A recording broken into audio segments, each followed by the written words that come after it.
Bonjour et bienvenue au sommet de la psychopédagogie positive pour une conversation aujourd'hui avec Sakina Nari. Donc moi, je suis très contente de l'accueillir. Elle fait partie de l'équipe de formateurs de la Fabrique à Bonheur et que ça fait de nombreuses années que l'on se connaît avec grande joie. Et aujourd'hui, Sakina, elle va nous parler du sujet de la motivation. La motivation, c'est un sujet un peu central, surtout pour les parents, parce que les jeunes voilà, leur motivation est fluctuante, donc on va voir comment ça s'articule tout ça.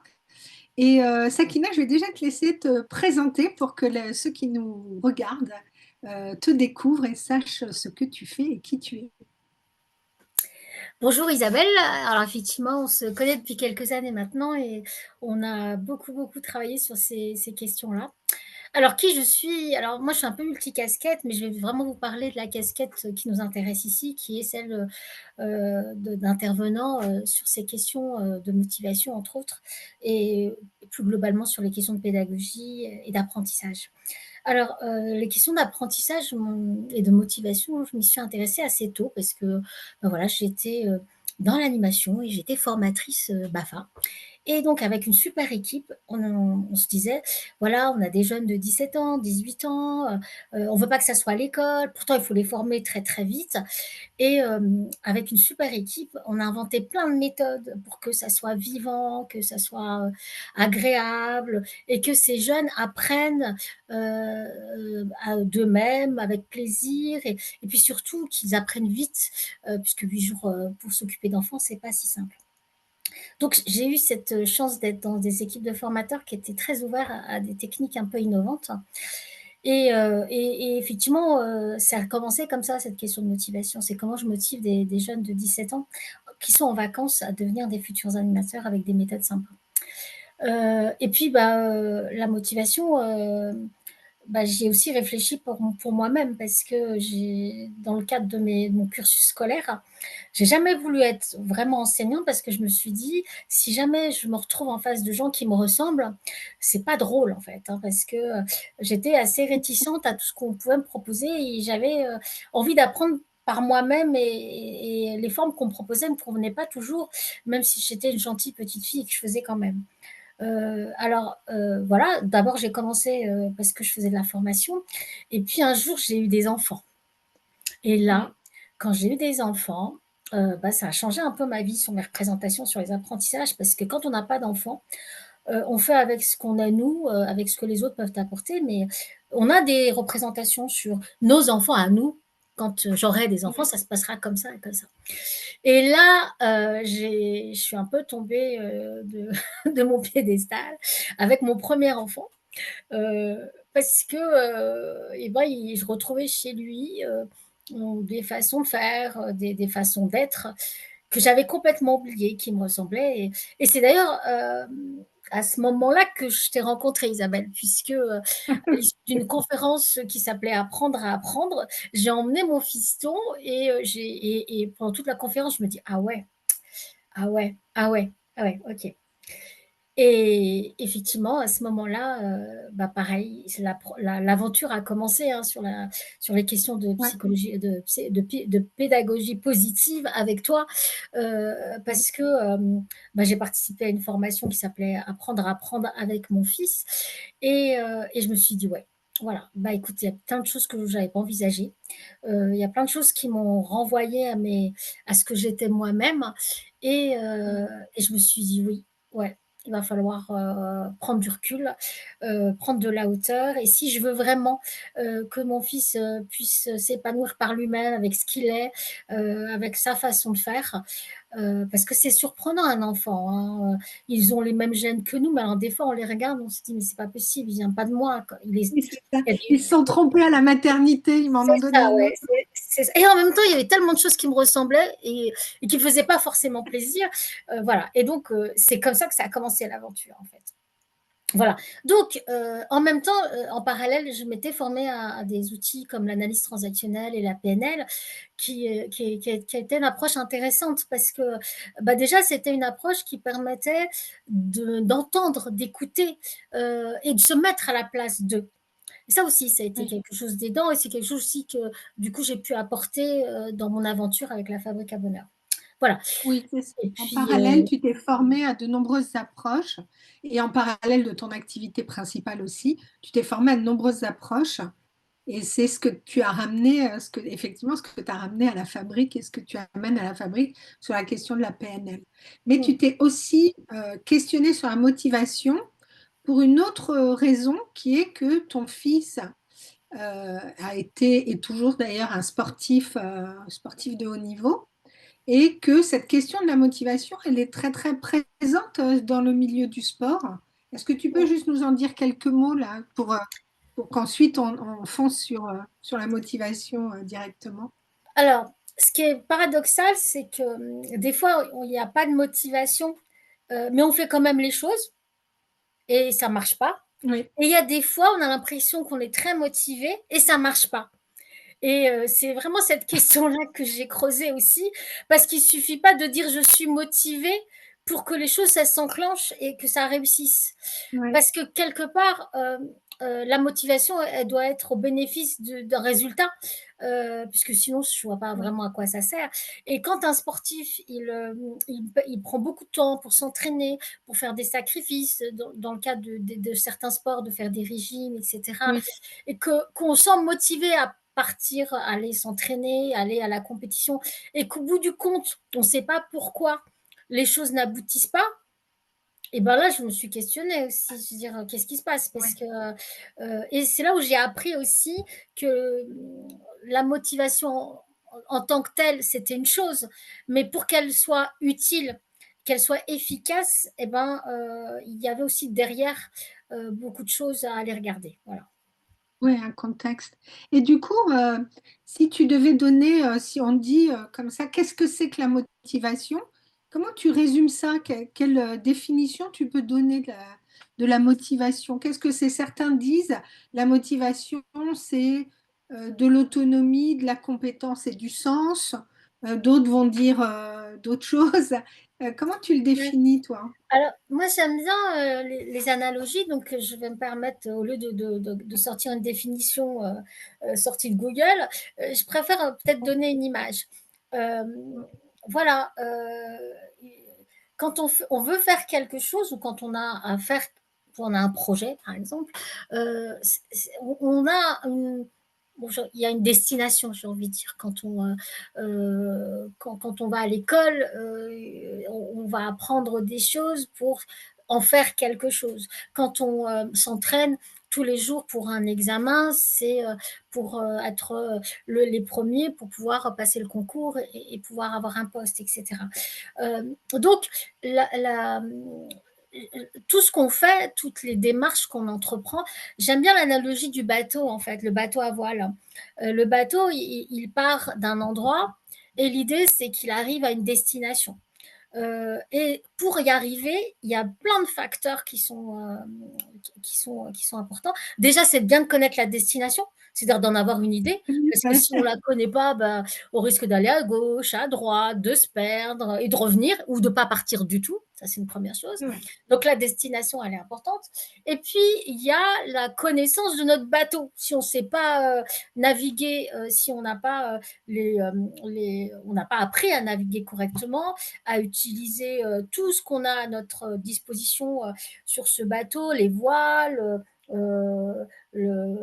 enfin, j'ai pas tous les aspects techniques, mais voilà, si Oui, je sais c'est pas le ça, conduire, la partie ça marche technique rien. du bateau, Voilà. si tu ne l'as pas, tu ne sais pas sur quoi tu es. Ouais. Voilà.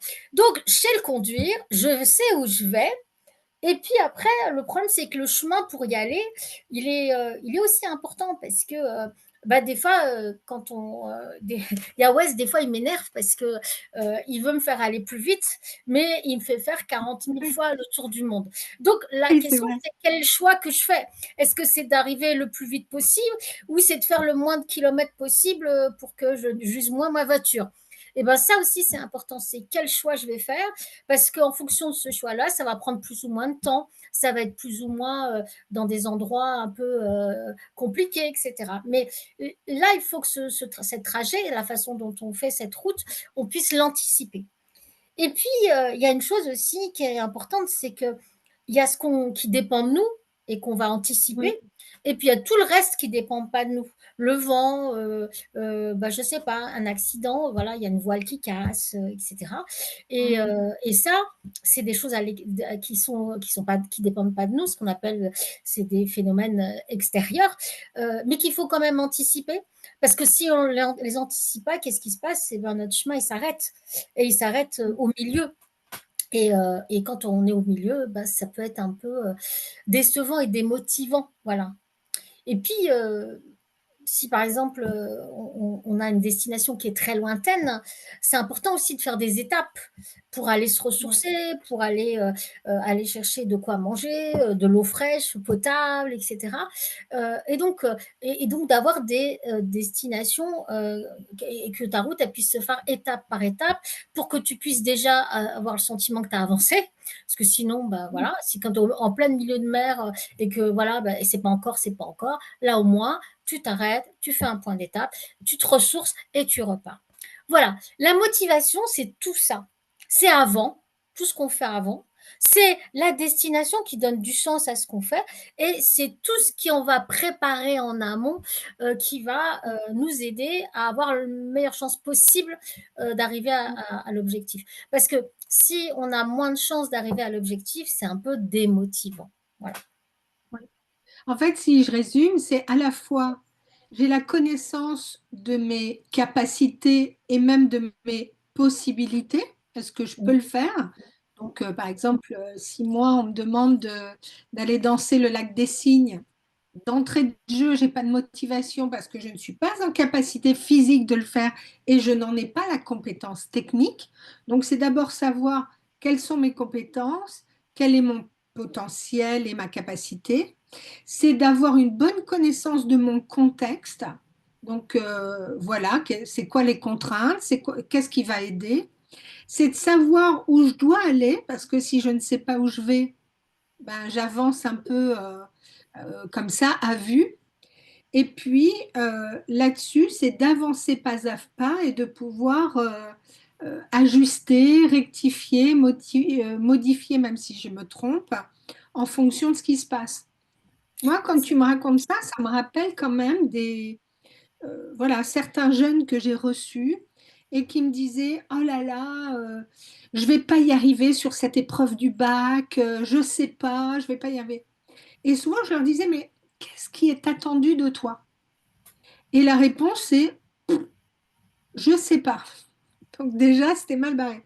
Donc je dis, qu'est-ce qui est attendu de toi? Donc on faisait une map, une carte mentale sur voilà, sur la matière. Et le jeune me disait, ah oui, mais ça, c'est bon, je connais, oui, je me souviens. Ah maintenant, ça, je connais pas du tout. Donc ça permettait d'isoler certaines choses, de voir ce qu'il savait faire, de voir ce qu'il ne savait pas faire.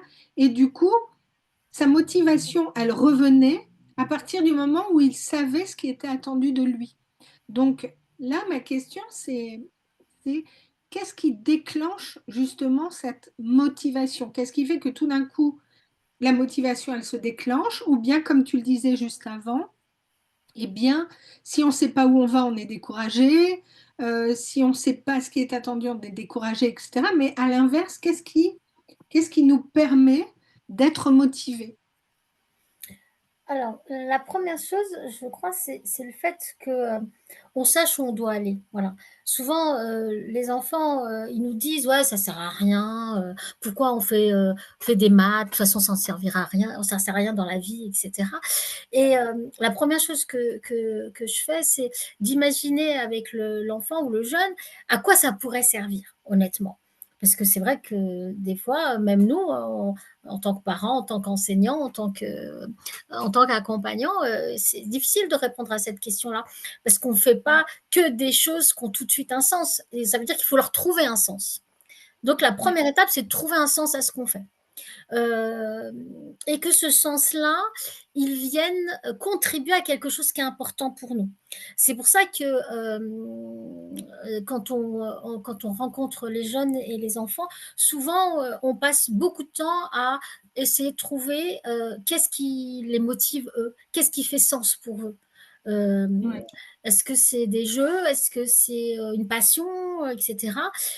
Et à travers tout ce qui fait sens pour eux et qui déclenche du coup de la motivation, ça nous permet du coup d'aller travailler avec lui sur mais est-ce que ce que tu fais là, est-ce que ça ne peut pas servir à quelque chose qui a du sens pour toi? Donc, une des premières choses, c'est de voir, de trouver son propre sens. Ce qui est peut-être pas le Oui. même que l'enseignant ou le parent ou l'accompagnant ou le professeur de judo ou de sport, etc.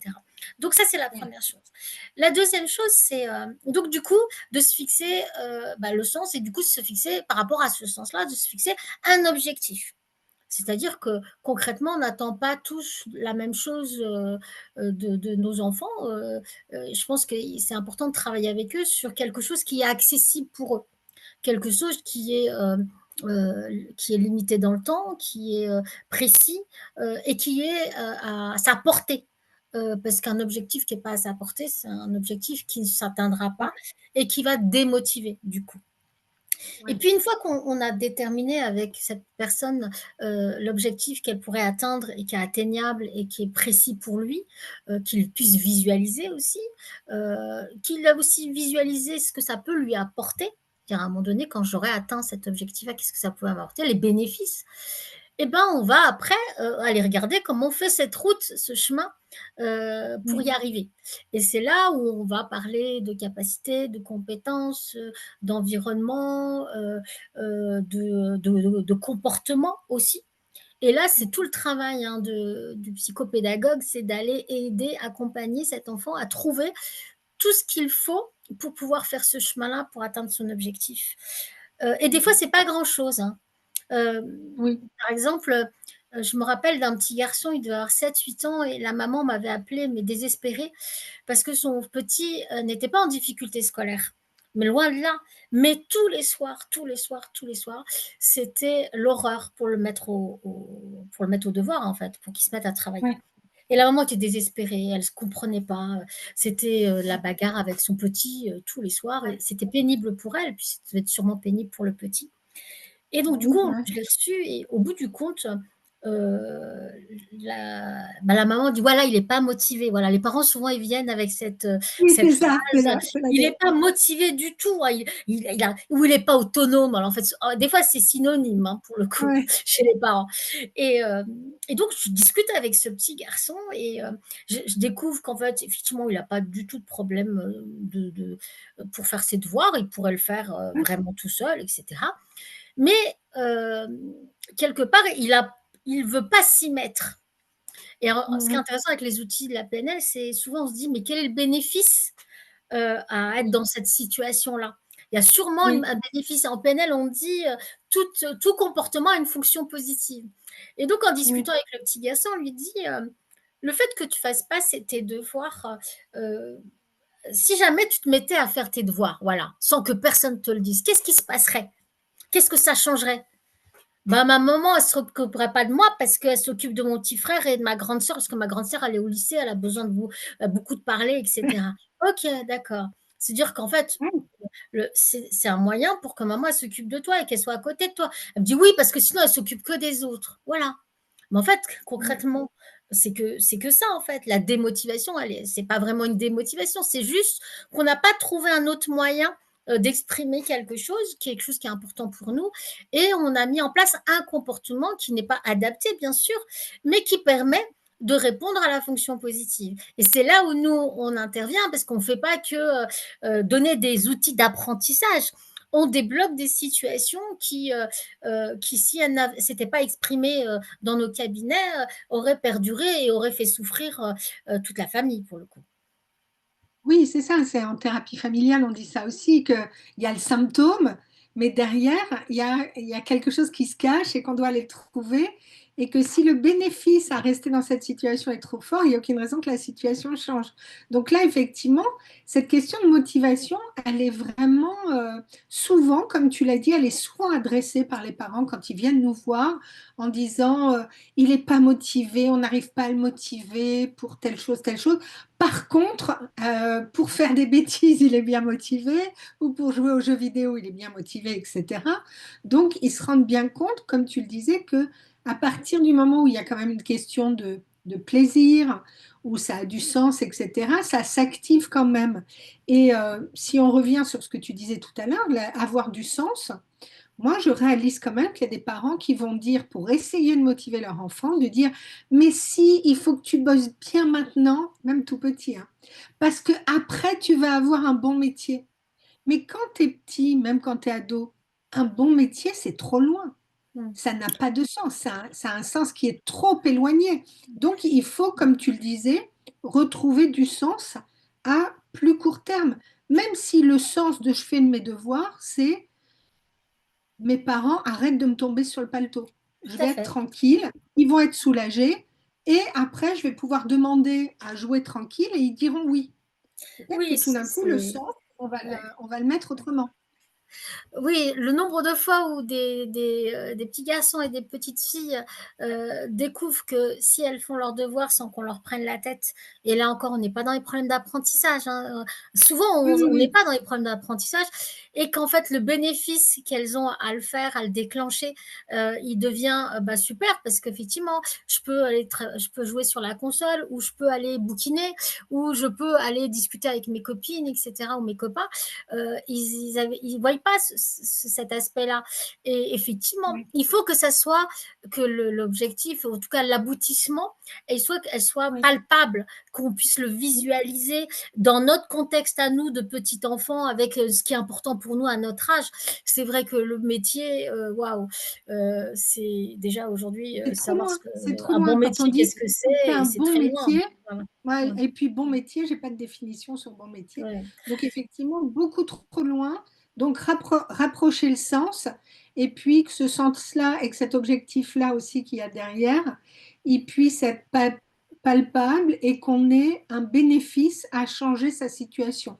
C'est Mm. ça que tu dis, la motivation, elle vient quand le bénéfice, il va être très présent pour soi, comme tu le disais, je peux aller Alors, bouquiner tranquille. le bénéfice, il doit être fort, parce que s'il n'est pas suffisamment fort, ça vaut pas le coup de changer de situation. Parce qu'en fait, toute situation qui nous demande un effort, puisqu'on va Oui, modifier quelque chose, l'effort, il est tel, et la consommation d'énergie au niveau du cortex, elle est tellement importante, puisque c'est quelque chose de nouveau, qu'il faut vraiment que ça vaille la peine, en fait. Sinon, on reste sur oui, place. C'est clair. Donc, c'est ça aussi. C'est ouais. vraiment retravailler sur le bienfait, l'intention positive, et vraiment le résultat qui doit valoir la chandelle, pour le coup.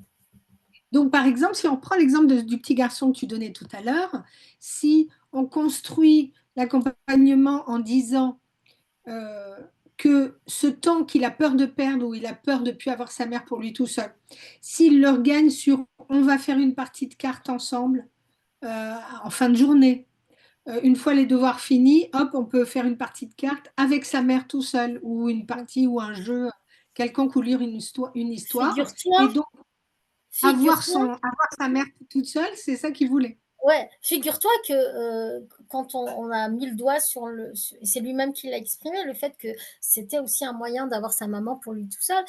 On a Ouais. retravaillé en se disant, mais est-ce que c'est une bonne façon de faire? Parce que concrètement, est-ce que c'est agréable, hein, pour le coup? Ben non, parce que tu te fais engueuler et ta maman est énervée, donc c'est pas une situation agréable, c'est pas ce qu'il veut. Et du coup, je lui ai proposé de trouver une autre solution qui serait plus efficace, et donc, du coup, il a proposé, c'est de dire, bah, j'aimerais bien que ma mère elle m'accorde un temps que pour moi. Et je lui dis, est-ce que c'est Oui. possible? Est-ce que c'est envisageable? Il me dit, oui, je pense. Je lui dis, qu'est-ce que tu aimerais faire avec elle? Alors, il m'avait dit, je voudrais jouer aux jeux de société, parce que j'aime beaucoup les jeux de société. Maman, elle aime bien aussi jouer aux jeux de société. Et je lui dis, mais du coup, bah, quand est-ce que à ton avis, quand est-ce qu'elle pourrait avoir ce temps pour toi? Parce qu'il connaît sa maman, en fait, hein. Il me dit: «Je pense que le Oui. samedi matin, et cetera». OK, et donc combien de temps? «Ah bah 1 heure, ça me suffirait». En fait, il a carrément fait une proposition, et quand la maman, elle est rentrée dans le cabinet, et ben, il lui a dit: «Maman, voilà, maintenant je veux plus continuer comme ça parce que, tu me disputes et tu pas bien, et puis de toute façon, je sais faire mes devoirs tout seul, mais j'ai besoin d'avoir un temps que pour moi avec toi, et donc je voudrais savoir si tu veux bien me l'accorder le samedi matin de telle heure pour faire telle et telle chose». Et la maman est tombée en pleurs. La maman est tombée en Ouais. pleurs parce que elle me dit: «Mais ce que tu me proposes, c'est tellement, heu, c'est un cadeau que tu me fais, en fait, parce que tu me permets d'être une meilleure maman, en fait, et de passer du temps avec toi, et en plus, tu me permets d'éviter de disputer et de moi de pas être bien par rapport à ça». Et le fait qu'il avait pensé à un temps où elle était disponible, à quelque chose qu'elle aimait bien faire, elle en était émue, et c'était un vrai cadeau, hein, que son fils lui a fait. Et tu vois, ça prouve bien que nos enfants, la motivation, elle n'est pas juste à l'intérieur d'eux, ils ont besoin d'être en interaction avec nous. Donc, ça veut dire aussi que les parents doivent faire un effort s'ils veulent que la motivation de leur enfant se mette en œuvre, etc. Eux-mêmes, après, on ne peut pas dire, oui, mais tu sais, je t'avais dit que je passerais 1 heure avec toi le samedi matin, mais en fait, je ne peux pas. Parce que là, c'est pas, on respecte pas son contrat en quelque sorte. Donc, ça veut dire euh, réussir à trouver du temps de qualité, même si c'est pas 1 heure, même si c'est un quart d'heure, mais au moins s'y tenir pour pour pouvoir faire en sorte que nos enfants aient une relation qui soit juste, qui soit bonne et qui soit motivée pour faire des choses. Alors, quand on parlait des fois des niveaux, qu'il va falloir regarder, pour aller regarder ce qui coince dans la motivation, il y a beaucoup de choses autour de, les relations qu'on met en place. Là, on parlait de relations avec la maman, mais, il faut savoir que la relation avec l'enseignant, elle est aussi des fois, par enfin, la motivation est parasitée par le type de relation qu'il y a avec l'enseignant ou avec l'école en général. Donc il va falloir aussi regarder ça, parce que nous sommes des êtres de relation, et quand la relation est Oui, perturbée, quand elle ne nous nourrit pas, elle peut démobiliser aussi. Et pour certains, oui, les liens avec les autres est tellement important, c'est tellement moteur chez eux, que si elle n'est pas soignée, si elle n'est pas construite, et si elle n'est pas de bonne qualité, ça crée vraiment un repli, et du coup, et un manque de mobilisation. Donc, on va aussi regarder ça. Par exemple, il y a des gens où tu leur dis, mais dans quelle situation tu te sens vraiment motivé, où tu y vas? Ils disent, c'est quand les gens ils sont sympas. Uniquement ça. Le reste, ils s'en foutent. C'est uniquement quand les gens sont sympas. Donc, quand une c'est ça. personne est dans ou un enfant, ou une personne ou un jeune est dans cette situation-là, on va aller voir avec eux qu'est-ce qui va permettre à ces relations de s'installer, pour qu'ils puissent déclencher tout le reste, en fait. Il y en a d'autres, c'est bah, j'ai besoin qu'on ne soit pas sur mon dos, en clair, d'être autonome, qu'on ne me dise pas toutes Oui. les 5 minutes quoi faire. Donc là, le parent qui est là à côté en disant, ça y est, tu as fini le premier exercice, et le deuxième, et le troisième. Juste une chose aussi, un exemple qui m'avait vraiment, c'était un jeune homme qui était vraiment en difficulté pour se mettre au travail, il était en études supérieures. Et vous savez ce qui bloquait, ça m'a surpris, c'était l'endroit où il travaillait. Ses parents imposaient le lieu où il devait travailler. Et quand on a discuté un peu de qu'est-ce qui l'empêchait vraiment et qu'est-ce qui pourrait le remobiliser, donc on avait regardé les gens, on avait regardé les compétences, etc. Et en fait, il me dit, j'arrive pas à travailler dans ma chambre. Vous savez, les fameuses chambres toutes bien installées, avec tout ce qu'il Oui. faut, le beau bureau, etc. Lui, Ouais, il n'en pouvait pas de cet. Lui, il voulait travailler dans le salon. ouais. Alors après, il y avait la question de est-ce que je dérange pas les gens, et cetera. Mais il avait trouvé une solution. Les enfants et les jeunes, ils ont toujours plein de solutions. Ils disent: «Non, je peux travailler de tel moment à tel moment parce qu'à ce moment-là, je suis tout seul à la maison. Je peux mettre un peu un fond musical, je peux m'étaler sur la table de la salle à manger, et là, je me sens pas enfermée, je me sens plus à l'aise», et c'est comme ça qu'il a déclenché ses révisions, en s'installant juste à un autre endroit. Voilà. Donc ça peut être vraiment quelque chose qu'on n'imagine même pas, juste changer d'endroit. Voilà. Parce que la motivation, on va toujours penser que c'est dans la tête. Si je veux, je peux. Je suis motivée, j'y vais. Mais en fait, ça dépend de tout un contexte, comme tu viens de le dire, à la fois de ses compétences, du sens, du lieu, etc. Et d'autre part, ce que moi je dis souvent et qu'on oublie, c'est que on n'est jamais motivé sur de l'échec. Si je n'y arrive pas, si je ne réussis jamais, ma motivation, elle va fondre comme neige au soleil. Je vais avoir beaucoup de mal. C'est-à-dire que pour remonter la motivation sur des petits pas et réussir à m'y mettre alors que j'ai la sensation de ne jamais y parvenir, je ne peux pas être motivée sur de l'échec. C'est J'aurais sûr. souvent envie d'arrêter, je serais découragée. C'est sûr, les enfants souvent me disent: «J'ai pas confiance en moi». Mais qu'est-ce qui fait que tu Ouais, as pas confiance en toi? Et en fait, ils me font une liste de toutes les choses, qu'ils ne sont jamais arrivés à faire. Et souvent, c'est des choses ouais, un peu compliquées. Et la question, c'est: «Mais là, tu me fais une liste de tout ce que tu as jamais fait ou tu es pas arrivé à faire, mais tu as pas une liste de tout ce que tu as réussi à faire?» Et là, ouais, c'est difficile, hein. C'est pas une question qu'on a l'habitude de leur poser. Souvent, on ouais, pointe du doigt ce qu'ils savent pas faire, mais jamais on ouais, valorise ce qu'ils savent faire. C'est ce que tu disais tout à l'heure avec la carte, quand on faisait le point sur les choses déjà qu'ils maîtrisaient, et ça nous ouais, permettait d'avoir déjà, une bonne idée déjà des avancées pour pouvoir se dire: «Bah, comment on va se mobiliser sur le reste». Et là, pareil, on apprend aux jeunes et aux enfants à plutôt dire des choses positives, et en termes de projection, en termes d'objectifs, c'est pas ce que je veux plus, c'est ce que je veux à la place. Et déjà ça, ouais, pour le cerveau, tout à l'heure on parlait d'anticipation, de projection, d'y aller. Le cerveau, s'il sait pas où il doit aller, on lui dit où il faut pas aller. Il faut plus procrastiner, il faut plus attendre la dernière minute pour travailler. Il y a ouais, que de la négation. Et moi, quand j'accompagne des enfants, je leur dis: mais à la place de ça, qu'est-ce que tu veux faire? Qu'est-ce que tu peux faire?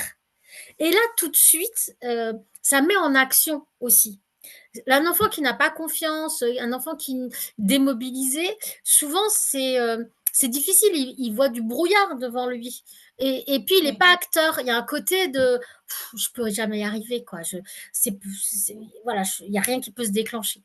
Et de formuler les choses de façon positive, ça le met en action de fait. Et ça, dans notre langage, dans le langage aussi que là, il a pour lui-même, il y a tout un travail. C'est tout bête, hein, c'est juste de réaffirmer les choses pour se projeter et se mettre en mode avancé plutôt qu'en mode de recul, pour le coup. Moi, j'aime bien que tu dises, que tu parles de confiance en soi aussi liée à la motivation, parce que souvent, j'explique bien que la confiance en soi, c'est pas quelque chose qui se décrète. Ça va pas tomber du ciel tout d'un coup sur ma tête, ou bien il y a ceux qui ont confiance, il y a ceux qui n'ont pas confiance, il y a ceux qui sont bons en maths, il y a ceux qui sont pas bons, il y a ceux qui... Donc, c'est cette espèce de catégorisation et de même de naturalisation où on a ou on n'a pas. Moi, ça m'agace un petit peu. Donc la confiance, elle ne se décrète pas, elle s'expérimente. Au départ, j'ai pas confiance en moi sur le fait de savoir monter sur un vélo et de faire du vélo. Et donc, de cette façon-là, on va me mettre des petits trous parce que ça m'équilibre mieux. Je vais comprendre comment on pédale et je vais commencer à être un peu plus assurée. Donc, si je suis plus assurée que mes compétences montent, alors ma confiance monte et ma motivation aussi va monter. Et ensuite, peut-être qu'on va me proposer, parce que je commence à avoir bien confiance, on va me proposer d'enlever les roulettes. Et là, j'aurai certainement peur parce que mes émotions vont être là, etc. Mais je serai peut-être accompagnée. Et ensuite, je vais avancer et je vais maîtriser ça jusqu'à faire du vélo en lâchant le guidon, etc. On peut imaginer la suite.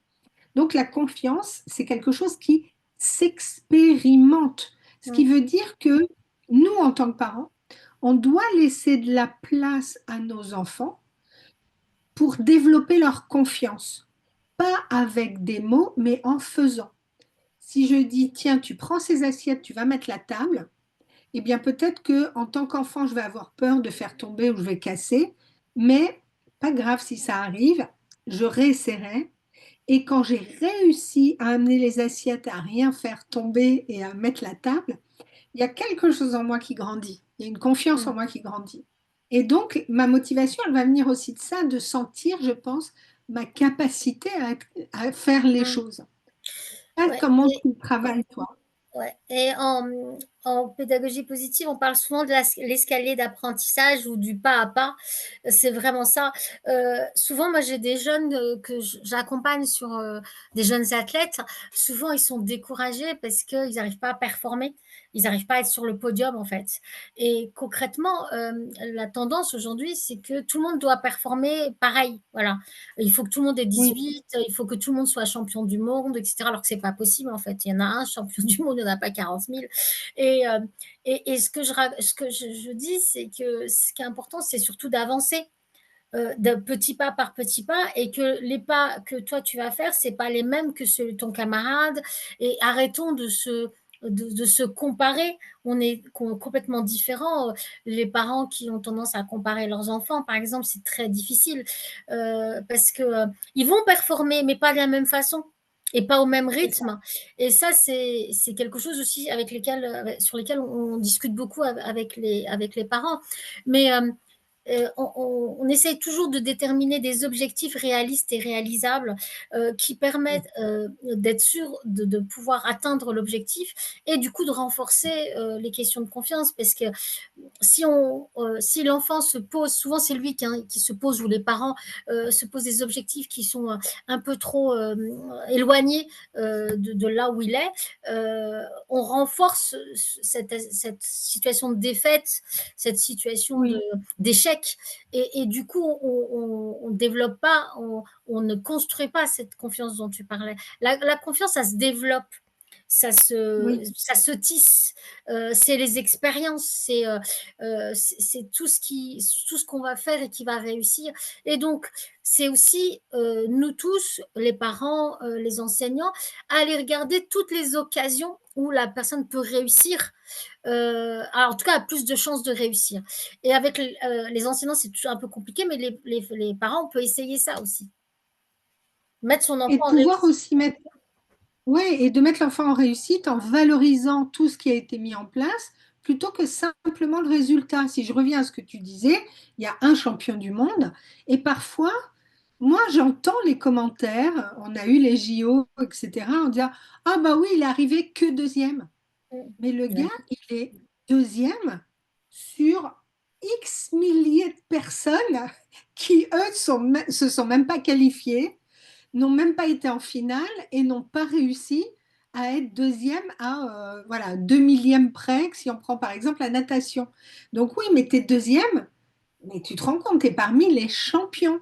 Donc on a une tendance à dévaloriser. Le premier, tu sais, on a vraiment une formation à l'excellence, quoi. Et à Ouais. l'excellence, il n'y a pas grand monde. Et il n'y a que ceux-là qu'on regarde et on ne regarde pas tous les besogneux qui, eux, ont fourni des efforts, ont mérité aussi ce qu'ils ont fait et leur résultat pour eux-mêmes est déjà très, très bien, tu vois. Donc il y a un regard à changer sur cette question-là de Il y a un motivation et regard de... à changer et une prise en compte de l'individualité de chacun parce que chaque être humain en naissant a une valeur intrinsèque et cette valeur, Ouais, elle ne change pas à partir du moment où tu grandis. Cette valeur intrinsèque, elle est la même. Un être humain, sa valeur, elle est la même, qu'il soit un bébé, qu'il soit un jeune homme, ou qu'il soit un ingénieur ou qu'il soit quelqu'un qui a choisi de faire une filière par exemple agricole ou autre. Peu importe ce qu'on fait, les êtres ouais. humains, on a tous la même valeur et l'idée c'est que dans notre monde on fasse pas la même chose, c'est tout. Et puis on a la place, elle est là pour tout le monde. Et de toute façon, si tout le monde était là-haut, ça serait, enfin ça tiendrait pas, ça tiendrait pas. Donc C'est ça, on ne tiendra pas tous sur la pyramide, et mais puis surtout, je ne sais même pas si ça serait l'excellence. intéressant. Non, c'est pas intéressant. Et puis, notre monde, il n'est pas construit comme ça. Chacun doit trouver sa place et doit tisser le monde. Et donc, dans le tissage, il y a différents rangs. Il y a des rangs au milieu, mais il y a des rangs tout autour. Et voilà. Et ça, aujourd'hui, nos enfants, on leur reconnaît pas cette valeur-là. Ouais, le deuxième, là, c'est terrible. Je trouve que c'est la place la plus difficile parce que, en fait, il est quand Oui, même deuxième, dans les sports, mais il a perdu. Il a perdu la finale. Donc, c'est terrible. oui, Et dans notre discours, comme tu disais, c'est juste terrible. Le mec, il est quand même deuxième dans le monde entier. Et, oui, et on il va a une le payer médaille presque. d'argent, ouais. Ouais, Ouais. ouais, ouais. voilà, la question de ce respect de l'individu avant ses résultats, je pense aussi qu'on en rediscute un petit peu. C'est très difficile avec les parents souvent parce que ils ont l'impression que alors là où ils parlent d'échecs, nous on parle pas d'échecs, on parle d'erreurs où on n'y est pas encore, où on ne sait pas donner les moyens d'arriver au bon endroit, etc. Les parents le prennent comme si c'était de leur faute et qu'ils avaient fauté entre guillemets. Oui, Mais c'est il n'y a ça. pas Et comme que si chaque c'était enfant. définitif aussi. L'idée que il a raté, ça va être pour toujours, tu vois. Le parent n'est pas celui qui formate ou qui téléguide ou qui programme un enfant. L'enfant, il a sa propre personnalité, il a son propre fonctionnement. Et on aide beaucoup les parents dans notre pratique à comprendre le fonctionnement de son enfant et aussi à comprendre le sien. Et parce que quand Oui, le fonctionnement, le sien est très éloigné de celui de son enfant, ça fait de l'incompréhension. oui, Et comme on se connaît, enfin, on connaît que soi et la façon de se comporter ou de faire, par exemple, enfin, je pense souvent aux animateurs qui font de l'accompagnement scolaire. Hein. C'est souvent oui. des jeunes qui ont réussi, qui ont des bons résultats, ils sont à l'université et ils veulent aider des enfants en situation de difficulté qui ont des problèmes scolaires. Et des fois, ils se tapent la tête contre le mur, ils n'y arrivent pas. Oui. Et avant de se dire c'est ma faute, ils disent bah, il n'écoute pas, il n'a rien Mm. compris, il ne fait pas d'efforts, etc. Sauf que et nous, en psychopédagogie, on le sait maintenant, c'est que chaque personne est différente et ce qui est évident pour elle ne l'est que pour Mm. elle. Et que la personne qui est en face de toi, c'est un individu à part entière, avec un fonctionnement à part entière qui peut être très, très éloigné, qu'on peut des fois même pas imaginer. Et nous, dans la formation, c'est quelque chose sur lequel on insiste très, très, très, très, très longtemps. Et on déconstruit des choses et on apprend aussi à mieux se connaître pour mieux accompagner les personnes qui vont venir nous voir. Et là, il y a, enfin, moi, je l'ai vécu enfin, moi, je l'ai vécu en tant que personne, hein, de mieux comprendre mon fonctionnement, de mieux comprendre comment je faisais les choses et du coup, d'aller regarder dans les enfants qui étaient dans mes enfants, les miens, mais les autres enfants, comment ils fonctionnaient. Et c'était incroyable, quoi. C'était, il y a des fois, tu peux même pas imaginer que c'est possible. Il faut juste être ouvert à ça. Je me rappellerai d'un petit garçon avec mon fils le plus jeune, il faisait des exposés à la maison et donc je leur avais fait des belles cartes, etc. Ils avaient travaillé, etc. Et puis je demande à mon fils, c'est bon pour toi, c'est clair, tout ce que vous avez fait, ça, voilà, c'est bon. Il me dit oui, ça va. Et puis son camarade, je lui dis alors et toi? Il fait oui. Voilà. Et là, j'ai vu que, en fait, pour qu'il puisse me répondre, il fallait qu'il check plein, plein de petites cases et que c'était son mode de fonctionnement. Et voilà. Et c'est comme ça, il faut le faire avec et il faut être patient. Voilà. Nous, dans notre accompagnement, c'est ça, j'aime bien cette approche-là, là, celle que tu as soulignée, c'est que pour que quelqu'un soit motivé, pour qu'on arrive à motiver un enfant ou un ado, il faut d'abord aller à sa rencontre. Pas ce que moi j'imagine avec mon propre fonctionnement, mais comprendre comment lui fonctionne, quel est son potentiel, ses capacités, ce qu'il a comme en stock comme compétences. Il y a peut-être des compétences qu'il n'a pas encore, etc. Donc, aller à la rencontre de l'autre. Donc, c'est forcément l'adulte qui va aller à la rencontre de l'enfant ou de Mm. l'adolescent.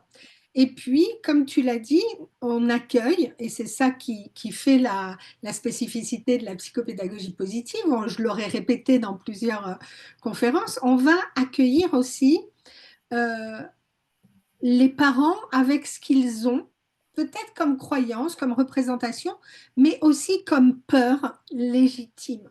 On va accueillir les émotions, on va les écouter, on va reformuler, on va faire vraiment exprimer voilà, je lui mets de la pression ou je le compare à son frère parce que je suis tellement démunie par cet enfant que je dis, ben, regarde ton frère, il se débrouille bien, fais comme lui.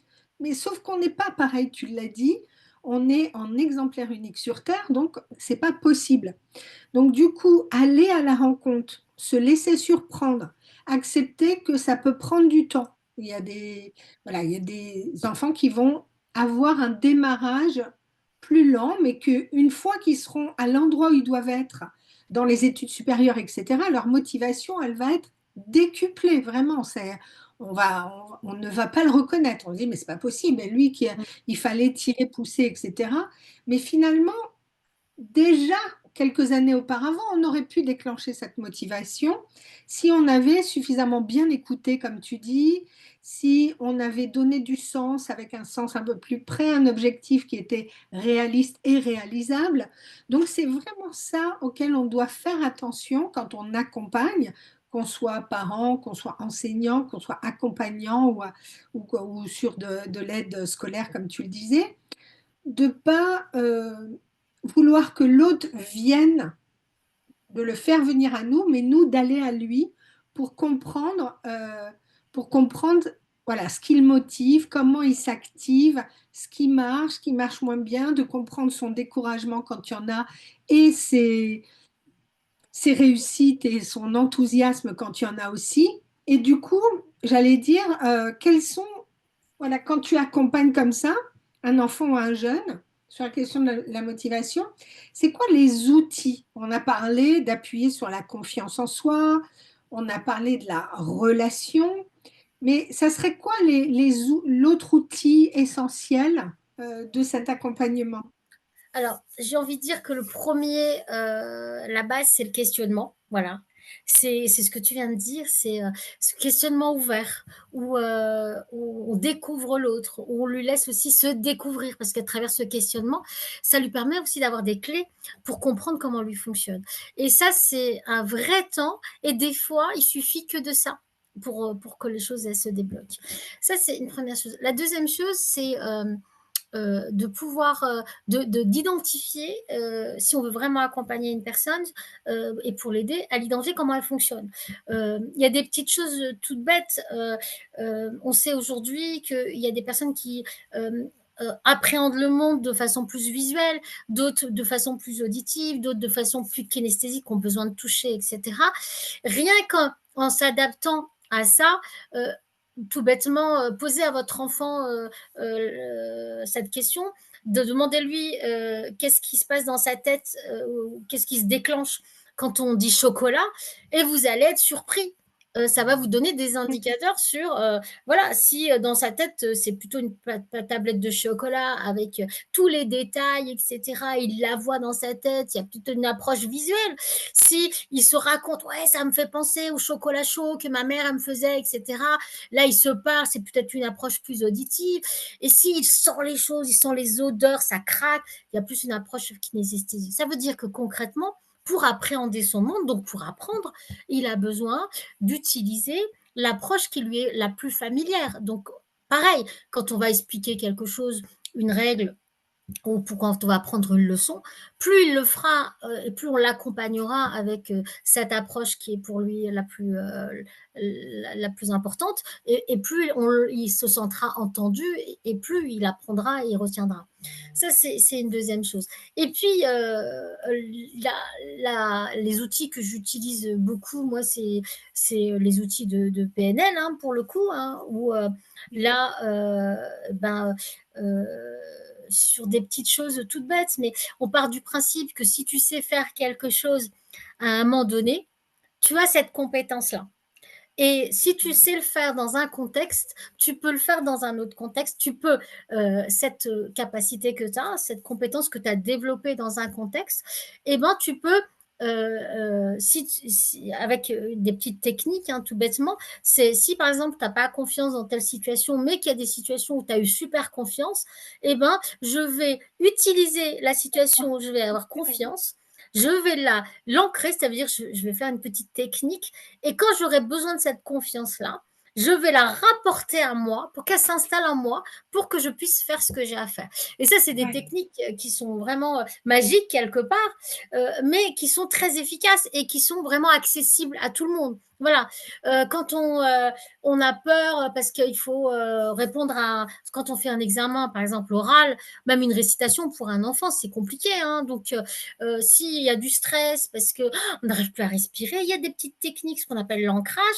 que l'enfant peut mettre en place et qui va faire qu'il va pouvoir réciter dans de bonnes conditions, qu'il va pouvoir passer son examen dans de bonnes conditions. Moi, tous mes jeunes, ils ont passé leur permis de conduire, leur concours avec toutes ces techniques-là et ils les utilisent encore maintenant aujourd'hui quand je les rencontre. Donc, voilà, j'ai envie de dire, il y a plein de techniques, mais il y a celle-là, puis il y en a d'autres. Il y a tous les techniques de tous nos camarades. L'hypnose, par exemple, on l'utilise aussi beaucoup pour changer des représentations, pour aller transformer des croyances qui existent depuis longtemps, qui nettoient un petit peu aussi, parce que des fois, bah, même les tout petits, ils ont plein de mauvaises expériences et on a des techniques qui permettent de nettoyer tout ça et de repartir sur un terrain qui est un peu plus favorable. Voilà, quand votre voiture elle est un peu encrassée, etc., ou votre bateau il a plein de coquillages partout, que ça attaque la coque, il faut nettoyer un peu pour être sûr d'avoir quelque chose qui est en meilleures conditions pour y aller, quoi.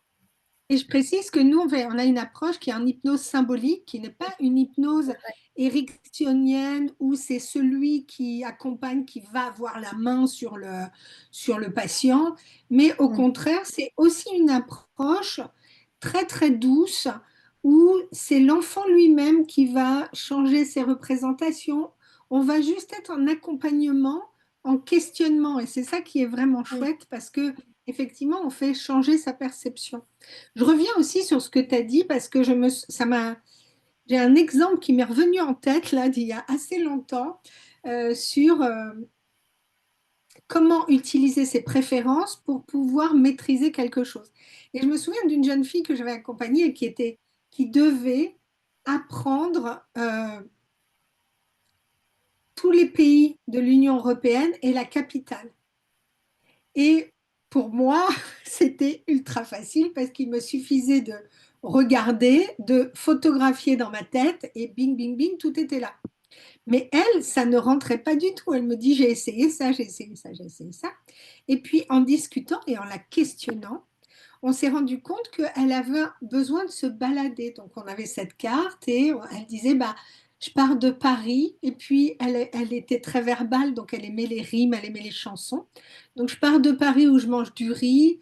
Je vais à Lisbonne où l'eau est bonne. À Madrid, j'ai pas de ride. Je repars en Italie, etc. À Rome, voilà. Et à chaque fois, elle associait quelque chose et ça faisait comme une petite chanson, une forme de chanson avec le mouvement et la partie plus verbale, et c'était rentré tout seul. Mm. Donc il y a vraiment, euh, il faut vraiment aller creuser ce questionnement-là. Qu'est-ce qui marcherait le mieux pour pouvoir mémoriser, pour pouvoir refaire, etc. Et aller vers effectivement les préférences de perception et les préférences de représentation de chacun, effectivement. Et ça augmente, du coup, on est beaucoup plus motivé quand on y arrive tout de Mm. suite avec sa façon de faire. Parce que si on essaye de faire comme les autres et que ça ne marche pas, c'est ultra décourageant. On se dit, on retourne ça contre soi-même, on va dire, de toute façon, je suis nulle, j'y arrive pas, j'y arriverai jamais, et j'aime pas ça, etc. Alors qu'il suffit parfois de se décaler d'un pas pour que ça fonctionne. Bon. Ça me fait penser Euh, à, ouais. Ça me fait penser à quand on était étudiant et on se retrouvait avec les copains pour étudier et tu avais des camarades à côté qui avaient leurs fiches et tout et eux ils y arrivaient et toi tu regardais tes fiches et tu n'y arrivais pas. Et c'est vrai que c'était frustrant tout ça parce que tu te dis s'ils y arrivent c'est que c'est la bonne méthode. Donc il y a toutes ces croyances-là hein, qu'il faut et puis il faut qu'on travaille aussi avec les enseignants et on a la chance à la Fabrique à Bonheur, c'est de former énormément d'enseignants parce que Oui, je pense qu'ils se posent des questions et ils y arrivent pas non plus avec les méthodes qu'ils ont apprises sûrement. Et alors, il y a toute une vague d'enseignants, je ne sais pas combien d'enseignants on a formés, mais oui, qui sont très intéressés par ces approches-là parce que eux, dans leur classe, ils ont des enfants qui sont dans des situations de démobilisation, de démotivation, et oui. ils viennent chercher à la Fabrique à Bonheur des solutions et en fait, c'est pas des solutions, c'est pas des outils, c'est juste une distance de prise, des Un interrogations et regard. de l'observation pour le coup. Voilà, plus que des outils. La Fabrique à Bonheur, c'est pas non plus une boîte à outils. Il y a des outils, mais c'est pas ça l'objectif, hein. C'est pas une recette Oui, de c'est bien cuisine une non plus. posture, hein. C'est plus une C'est posture voilà, qu'on c'est apprend. une posture, c'est parce que c'est basé quand même sur la qualité de relation qu'on met en place avec cet enfant, parce que on a des outils, mais si on ne sait pas rentrer en contact avec ce jeune, si on lui donne pas, si, à travers le regard qu'on porte sur lui, on lui donne, il n'a pas l'impression d'être entendu, compris, tous les outils qui vont derrière servent à rien pour le coup. Et puis il y a aussi l'alliance avec le parent. Parce que c'est comme le parent qui cohabite et qui s'occupe de l'enfant. Et c'est presque aussi important que la relation qu'on met en place avec l'enfant. Parce qu'il Oui, y a ce trio-là dans lequel nous, on s'installe. Et pour que ça réussisse, il faut aussi qu'on fasse alliance aussi avec le parent pour que le parent prenne le relais aussi et vienne du coup accompagner différemment son enfant. Juste une chose, quelque chose que je voudrais oui. dire qui est important, sinon je vais oublier, c'est que des fois, la motivation, surtout quand on est jeune, la démotivation, c'est une motivation à emmerder son parent. Voilà, entre guillemets. Je dis ça, je dis ça parce que pendant longtemps, les enfants, ils ont tendance à faire les choses pour faire plaisir à leurs Oui, parents, entre autres. Et que oui, quand on grandit, quand ça devient trop lourd, parce que de toute façon, on ne peut pas les satisfaire à 100% nos parents, oui. eh ben, on se mobilise, on crée de la motivation à se démobiliser pour embêter son parent. Voilà, donc c'est juste pour dire que des fois, on peut être motivé aussi et que, en fait, on n'est jamais démobilisé ou démotivé tout le temps. C'est impossible. La motivation, il y a toujours motivation. À partir du moment où on se lève le matin, et on va prendre son petit déjeuner, on va se laver, il y a de la motivation, donc tout va bien quelque part. Oui. Il y a un élan, ouais. Il y a un Je élan. reviens sur ce que tu disais, et c'est vrai, on a beaucoup formé d'enseignants qui sont venus se former en psychopédagogie positive et qui ont rapatrié ça dans leur classe. Et ça a permis de réenchanter leur manière d'enseigner, pour réenchanter les manières d'apprendre. Et donc ça, c'est vraiment chouette parce que c'est une pratique qui peut se faire en groupe, qui peut se faire en individuel, etc. Et c'est vraiment, comme tu le dis, je ne sais plus combien, je crois qu'on a formé plus de 900 personnes en Je sais 10 plus, ans. Je ne sais plus exactement, mais combien il y avait d'enseignants là-dedans. Mais on a cette croyance que c'est sur le terrain que les choses se passent et que petit à petit, par capillarité, il y a un moment où la manière de voir les choses va changer vraiment. Mmh. Euh, pour terminer, Sakina, j'aimerais bien que si tu avais un mot à adresser aux parents, un conseil à adresser aux parents, ça serait lequel, la chose qui te semble la plus importante? Et peut-être sur cette question, effectivement, cette question de motivation, bon, tu l'as dit, derrière la démotivation, il y a la motivation à vous casser les pieds, mais au-delà de ça, qu'est-ce que tu voudrais leur dire? Qu'est-ce que tu voudrais qu'ils entendent? Ce que j'ai envie qu'ils entendent, c'est que euh, ils sont, euh, ils sont responsables, mais ils sont pas condamnables. J'ai envie de dire, Ouais, bien sûr qu'ils sont responsables de leur enfant, parce qu'ils l'ont mis au monde, mais ils sont pas, on va pas les juger coupables parce que ouais, par rapport à la société, etc.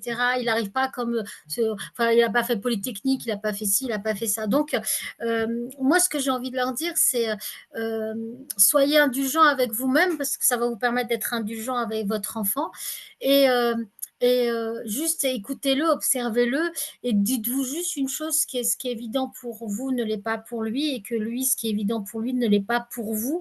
Juste ça, juste cette petite posture-là, cette observation-là. Et puis, voilà, prenez soin de vous et arrêtez de vous condamner tout le temps. Et puis, la peur n'évite pas le danger. Donc, à la place de la peur, agissez, c'est-à-dire regardez votre enfant, posez des questions. Euh, voilà, on a plein de cabinets maintenant en psychopédagogie. On peut aussi accueillir les parents. Il y a aussi ouais. plein de bouquins. Donc voilà, vous êtes responsable mais pas coupable. Voilà. Et ça, c'est rassurant quand on est parent. Et si Ouais. tu veux dire quelque chose à des personnes que la psychopédagogie positive tente, ça les tente, ils se demandent est-ce que ça serait bien de faire une formation ou pas, ou en quoi ça va m'enrichir cette approche, qu'est-ce que tu leur dirais? Alors, moi qui suis sur le projet depuis le départ, donc c'est vrai Oui, qu'on les a vus évoluer. Et ce qui est sympa, c'est que concrètement, on travaille beaucoup sur la posture, mais avec différents outils, avec différentes approches, etc. Et que ce qui est sympa, c'est que chaque psychopédagogue est lui-même. Ça veut dire qu'on a la ouais, chance, c'est c'est d'avoir... Non, mais ils se fabriquent psychopédagogues avec ce qu'ils sont, avec oui, leur personnalité, avec leur approche. Donc, c'est pas, on sort pas des robots psychopédagogues qui vont faire tous la même c'est chose. ça. En plus, maintenant, il y en a plein qui ont des spécialités aussi. Il y en a qui étaient enseignants aussi. Il y en a qui se réorientent. Et ça fait une richesse d'intervenants qui est extraordinaire. Oui, C'est-à-dire qu'on ne s'enferme pas dans quelque chose. Par contre, ouais, tout le cursus permet de préparer des gens à écouter, se mettre à ouais. disposition, être bienveillant dans le bon sens du terme, dans le vrai sens du terme, et de permettre à un adulte, à un moment donné, de pouvoir entendre et comprendre un enfant, et que peut-être, cet adulte sera peut-être le premier que l'enfant rencontrera, et c'est une belle rencontre. Voilà. C'est de se dire qu'on aura cette occasion-là, c'est sympa parce que effectivement, quand les enfants arrivent chez nous, ils ont vu plein de gens avant, mais vraiment plein de gens. Et nous, Ouais. c'est un peu différent. On n'est pas des thérapeutes, on n'est pas des médecins, on n'est pas des soignants, on est des écoutants. Voilà. Ouais, ouais. Et d'ailleurs, en fait, moi, ce que j'ai trouvé formidable là sur ces dernières années, c'est que nos praticiens, praticiennes en psychopédagogie positive, ils accompagnent pas seulement des enfants, des ados ou des jeunes adultes, ou il y en a qui se spécialisent là-dedans, mais il y en a qui font de l'accompagnement en maison de retraite Mm. pour aider les personnes âgées à travailler leur mémoire, à Ouais. remettre de la joie, etc. Donc c'est quand même, c'est une approche qui est douce, qui est bienveillante, tu l'as dit, et du coup, c'est ça qui donne de la saveur à ce qu'on fait, quoi, vraiment. Moi, je travaille dans une structure, je suis responsable d'un centre social, donc je fais du collectif, et on utilise plein de choses pour que les gens ils aient confiance, qu'ils reprennent conscience de leurs valeurs et qu'ils avancent, voilà, Ouais, à leur rythme, petit pas par petit pas. J'accompagne des groupes de mamans, et elles sont comme ces enfants là qui pensent qu'ils n'y arriveront jamais parce qu'elles sont mamans à la maison, qu'elles n'ont pas travaillé, etc. Et tous ces mm, outils-là, ils sont bons pour tout le monde, en fait. Et c'est ça ouais, aussi l'ouverture, c'est que cette formation, on en fait ce qu'on veut. Voilà. On en fait vraiment ce qu'on veut, et et on va en faire ce qu'on veut par rapport à ce qui nous anime. Donc, voilà, c'est pas enfermant. Ça veut dire qu'on n'est pas tous dans des cabinets à faire exactement la même chose. Et mm. ça donne plein d'ouverture à des gens qui sont en questionnement. Voilà. Bah, écoute, c'est super motivant ce que tu nous as dit, justement. Merci beaucoup, Sakina. Merci, Eh bien, Isabelle. j'espère que ça vous aura plu et que ça vous donnera l'envie de creuser, d'aller plus loin. Et moi, je vous dis à bientôt. Oh, salut, Isabelle.